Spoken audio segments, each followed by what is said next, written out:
I got to be more efficient intellectually. Oh, look, there's a hummingbird. I got to be more efficient intellectually. Um, uh,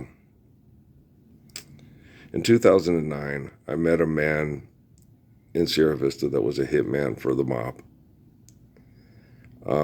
There were people that I'm a very kind and caring person, and people I've been this way my whole life, and this is just regular, just run of the mill thing for Earl. And I lived in low income apartments because of the shenanigans to make me angry at my wives because of the corruption in the public health sector and things like that, just all kinds of corruption. When I was in Phoenix, Joy Arpaio's people working together with tow truck companies to steal immigrants'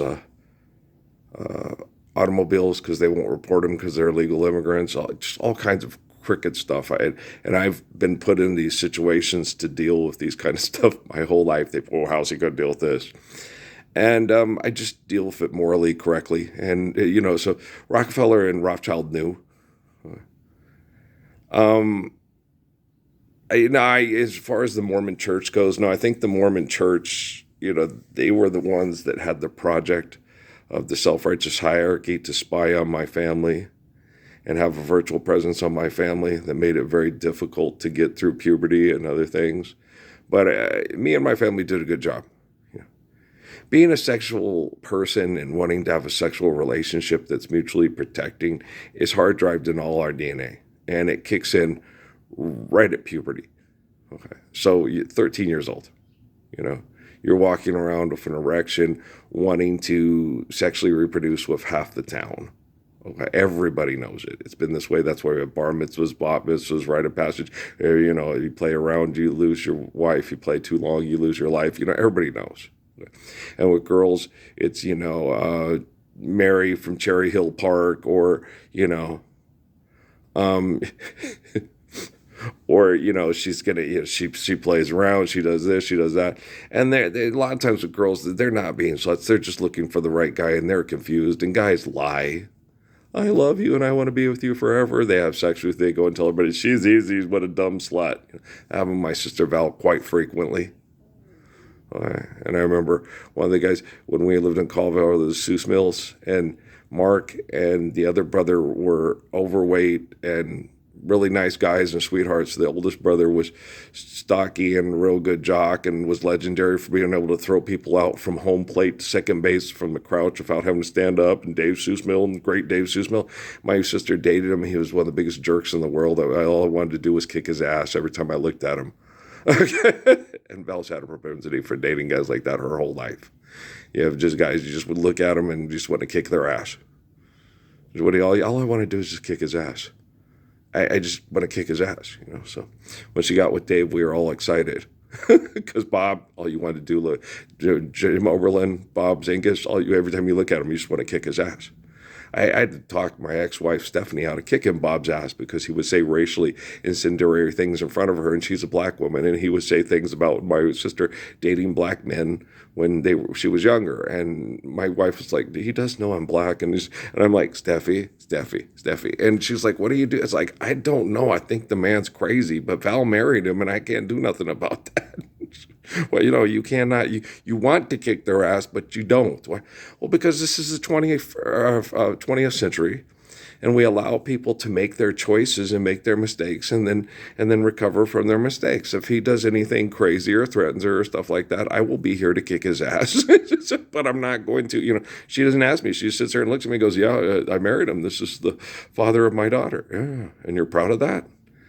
What are you planning to, set him up for an insurance policy and make lots of money off of his death with your boyfriend or something? Like sitting there going, I feel a Dateline coming here, right? And no, what happened is she ended up marrying one of his best friends because Dave could sit and watch and see it too. I go, God damn, he's such an ass. These girls are too nice of girls, and Val's too nice for a girl to put up with this shit. And so then Bob went around telling everybody at Bob Schuler's church in California when they were stationed there about what a slut he was married to, and his best friend was an asshole. And I used to always sit there and sing operator. She live in Albuquerque with my best old ex-friend, Dave. Right? Guys, she said she knew well and sometimes hated. Amy used to laugh at me, right? But, guys, this setup to try to knock down the Messiah off his high horse, this has been a corporate leverage, who's right and who's wrong thing before I was born. We've already discussed all this, right? And it was over in 2009 when the Dana guy who I met came up and said the old money people want to reveal you to the world, but the new money people won't. And I thought, well, that's bullshit. Because the old money people should be able to reveal me to the world quite easily. Okay. And it was bullshit. Because David Rockefeller he wants the people that he is invested to and are connected to his genetic replication to survive this. And he wants all his economic and political enemies to be killed. And he wants them to volunteer to do so. Okay, so it was bullshit. I was right. Okay. David Rockefeller didn't have any good intentions on showing me to the world and stuff. He wanted to give the opportunity in 2009 and skip the whole Book of Revelation timetable and all that stuff that the Obama people and everybody, oh no, he's going to give into it. He's going to be P. Diddy. He's going to be, he's going to take the 13-year-old in the bedroom and hoo-ha, just like we all do. Oh, he's going to Bill Clinton his way through this, right? And it was very difficult getting through it. And anybody that was helping people be manipulated for sexual abuse and things in the military, they're not bad people. If there was a 21-year-old man showing affectionately trying to protect a 14-year-old girl from sexual manipulation by the military, he was just trying to talk her into doing right and protect her and offer her a future that, once we're living the Lord's Prayer and Earl is revealed to the world as the Messiah, that you'll be okay. Okay, this is natural progression of our biology over tens of thousands of years. St. Jerome, the guy who wrote the Bible, was in his 60s and was dowered to a 12-year-old by her family because he was wealthy and they wanted his money. Okay, do you understand? Yeah. Okay. His things ain't changed much since then, right? And I was like, why would they do that? He was old and gonna die, and she was 12, and he was rich. Son of a fucking bitch. Okay. I didn't see it. I was like, what kind of family would do that? The same kind of people that sent their kids to Michael Jackson's house because they heard the rumors about, oh, okay. And then they hired Gloria Allred and Al Sharpton. And, Tani Chaparro. It's the best call I ever made in my life. Tani Costa and Chaparro. Okay. Here, read this Solomon Rushdie book and learn how to get in an accident and survive it without an injury in front of, and not get yourself killed getting hit by a semi-truck. Next thing you know, old Jed's a millionaire, right? And that's the commercials on TV. They talk about it all the time. They encourage people to do it because Ruben Ortiz will give you 20. He'll only take 25%. It's volume. There's tons of Mexicans that read Solomon Rushdie in El Paso that will run in front of, or they get a kid that's really depressed and say, well, if you're going to kill yourself, make sure you take the family car and drive in front of a semi-truck so we can make $2 million off your death. That's sick. I know. Money's real. The Lord's Prayer is crazy. Right? This is the place I live in. And this is the economy that all the people in the Temple of Set Illuminati decided to stay in bed with instead of stand up for the Lord's Prayer with Ralph Earl Parsons Jr. Yeah, it's like, wow, And so I told them 104, maybe more. Okay. Donald Trump and every president ever since I've been in office is like Nebuchadnezzar or Pharaoh with Joseph or Daniel. Okay.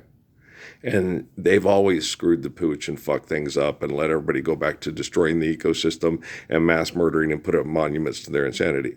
But this is a different time. We have genome sequencing. Okay. That's why I've never met Donald Trump or Barack Obama or Oprah Winfrey face to face. Okay. because their job is to throw 5,000 bad people in front of the drone technology and in front of, put this person in a helicopter, take one for the team, I don't want to die. Put that person in an airplane, take one for the team, I don't want to die. Put this person there, take one for the team, I don't want to die. It's like, why don't you want to die? Just because they're nervous that, because it's genome sequencing. It's mass murdering people off that could replicate people like yourself. It's like, so how do you expect to live? I don't understand. Cowboy, change your ways. Today's are with the she will ride, trying to catch the devil's herd. You don't understand. Insane people, they're addicted to the game. Okay, so they're not going to stop trying to fight like hell to get $200 million contracts in the NBA and then try to pass themselves off as Kobe Bryant was a nice philanthropist. He never fucked around on his wife and laughed at her and said there's nothing you could do about it because you signed a prenup. That never happened. He was an angel. Yeah. Okay, guys, I love you.